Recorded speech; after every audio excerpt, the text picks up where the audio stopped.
Hey everyone, this is Kaisif and welcome back, and as you can see, I am in survival and I've got diamond gear and well, what's going on? Okay, so yeah, so basically I am starting a survival series which I call as the 1 CPH challenge. So the goal of this series is to make farms in survival completely which can produce 1 double chest of items per hour. So basically we go as big as required to get double chest of items. So let's see what I've done so far.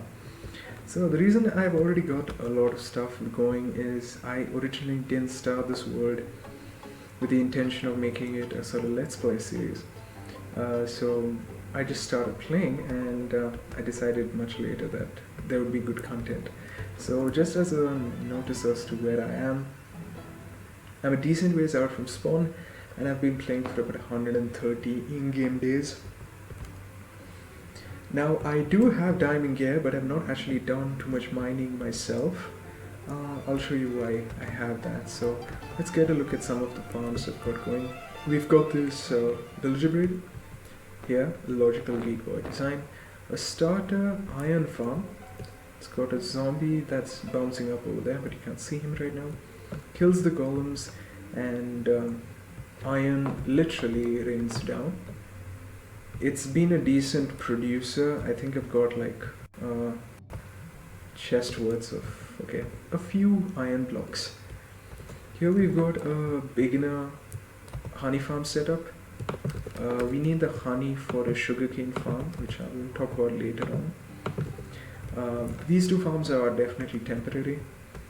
Here we've got this very ugly collection of houses. These are my villagers. We've got farmers here. We've got these guys. These are the ones who give me diamond gear, diamond armor and stuff. And here we've got librarians. We've got a mending guy, silk touch, breaking. This should be my efficiency, yeah, so on and so forth. And these are also my glass traders. This is very important. And yeah, as you can see, I'm still using dirt. Yeah, and there's the actual main island that I stole, main village where I stole all these guys from. Didn't try to move too much. Now here you can see an unnaturally flat area. This is the area I'm going to be building that sugarcane farm I just spoke about. It's going to be long. It's going to be about 10 chunks long and 2 chunks wide. It's 30 by 160 basically. And all the dirt that we built here, that we dug out here, has gone into this farm. This is a carrot and tater farm, Il Mango design. Once again, I do use a decent number of designs by other people. I'll do my best to mention it because yeah, I might forget. But yeah, 3 layered and a very temporary storage area. This is basically during recording the number of items that I've got, so it's pretty fast. Gives you a single chest of carrots and a single chest of potatoes in 1 hour, which is, yeah, pulling that definition a bit, but I mean, I'm fine with it. It gives me enough emeralds. Now if you come, so this is actually one of the this is the first permanent farm that I've actually constructed here. And yeah, now here we've got a pillager, which is friend horse. And we've got another one here who hasn't been pacified with a sheep. Yeah, these guys are basically my beneficiaries to the iron farm that I plan on constructing. If you come out of here, we've got ocean spreading for very long, and we've got turtles over here as well, if you can see in the corner over there. Can't really see them now, but yeah, here we've also got a bit of an extension for that sugarcane farm. Now yeah, it goes on pretty long. Okay, so let's get back to the sort of starter area now.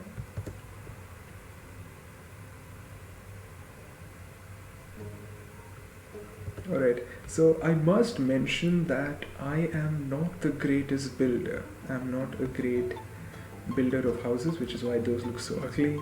and yeah, I'm definitely not going to be building crazy builds here. Basically, I might try and cover up some of my farms. For example, this looks a bit bland right now, so let's work on it. But here's basically a map of the area that we're on.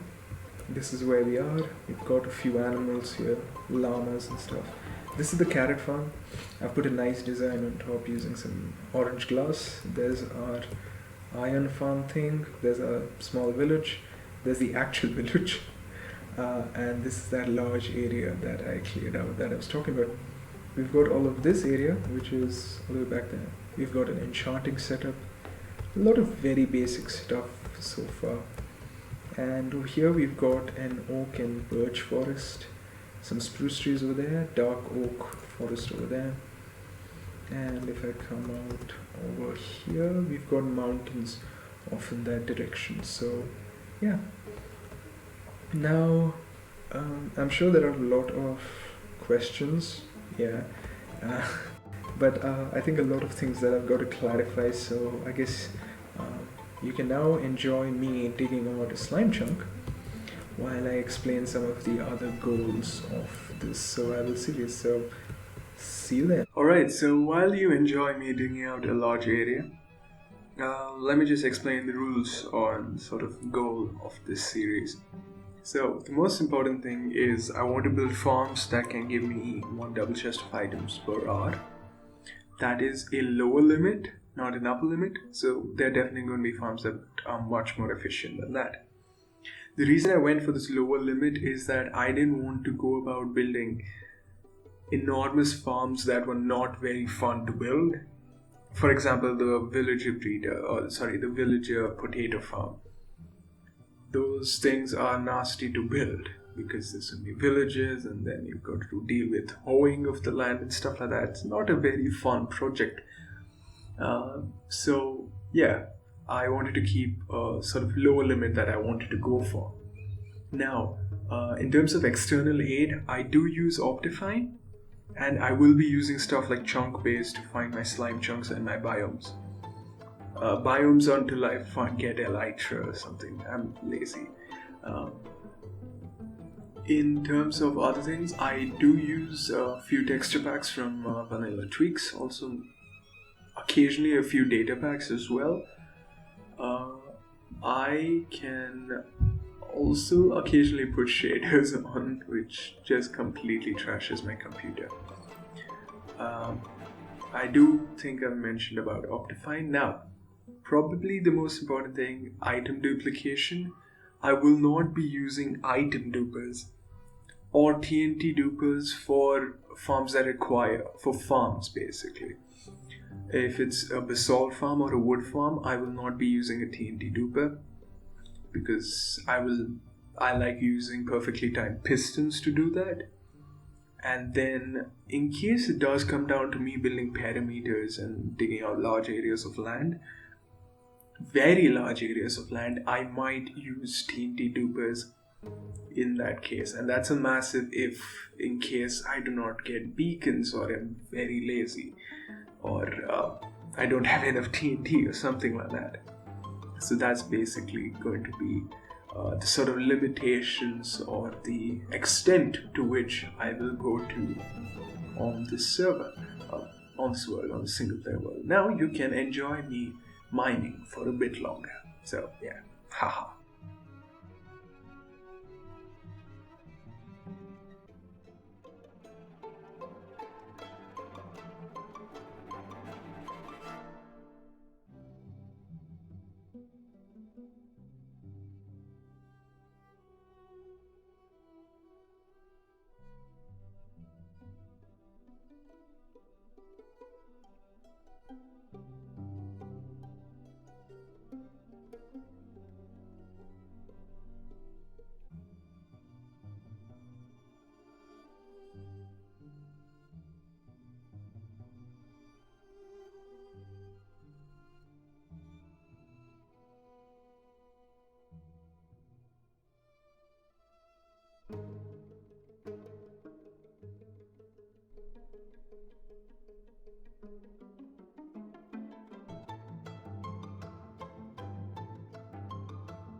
area. We've also got a cave over here which helped marginally with the clearation.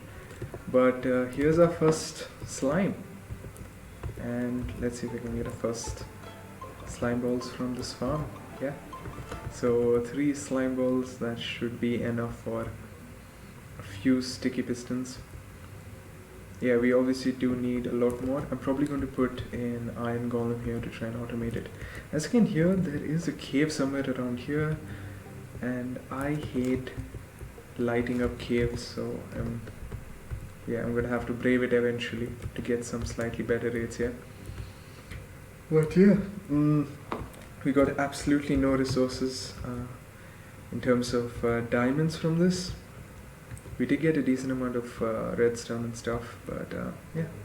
So I'll try and automate this and I'll be right back. Alright, so something I forgot to show in the beginning of this video was the Nether Spawn. So yeah, I spawned over here, which is not a good area to start off, but we've got a Soul Sand Valley over there, a Bastion Remnant over there, with some gold over there, and Crimson Forest all the way down there. We've got a Warp Forest and another Bastion off in that direction. I haven't found a Basalt Delta or a Nether Fortress yet. I do plan on getting to the Bedrock Ceiling eventually, but that's obviously an eventuality. I haven't explored too much on the condition of being an absolute chicken.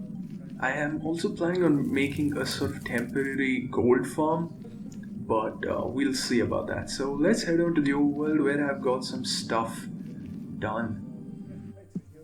Alright, so here we are in the overworld, and let's take a look at my map. And as you can see, this strip is a lot longer, and it's got a blue line going around it. So basically, this area is now 32 by 160, which is 10 chunks long, and it's got a line of waterlogged slabs and sugarcane going all the way across it. The sugarcane has been planted temporarily. It's just so that I can farm this, so that I can plant all of that sugarcane that I will require. Total amount is quite a lot. In fact, it's basically 20 times 160, which is 3200, which is a lot. That's, yeah, I need more sugarcane to get this farm started than I'll probably get from it. But now let's head on down to my slime chunk. I can never find this hole that I made. Okay, we've got a slime in sort of the wrong location here. There's another slime chunk there, but it's a single slime chunk. If we head on off here to the area that I cleared out, you can see there's something new. There's a new friend, an iron golem, who's surrounded by some magma blocks. So the slimes can see him run over, gets killed by the magma, or gets killed by the golem, collected by this minecart rail below. And yeah, I've got a few, about 180, which is enough for some sticky pistons and a few slime blocks. I will definitely need a lot more. And yeah, that's basically going to be what's coming up in the next episode. So anyways, that's basically it for this episode. I hope you'll join me for the next one. It's been a pleasure. This has been Saisif, and I'm out. See you later. Bye bye.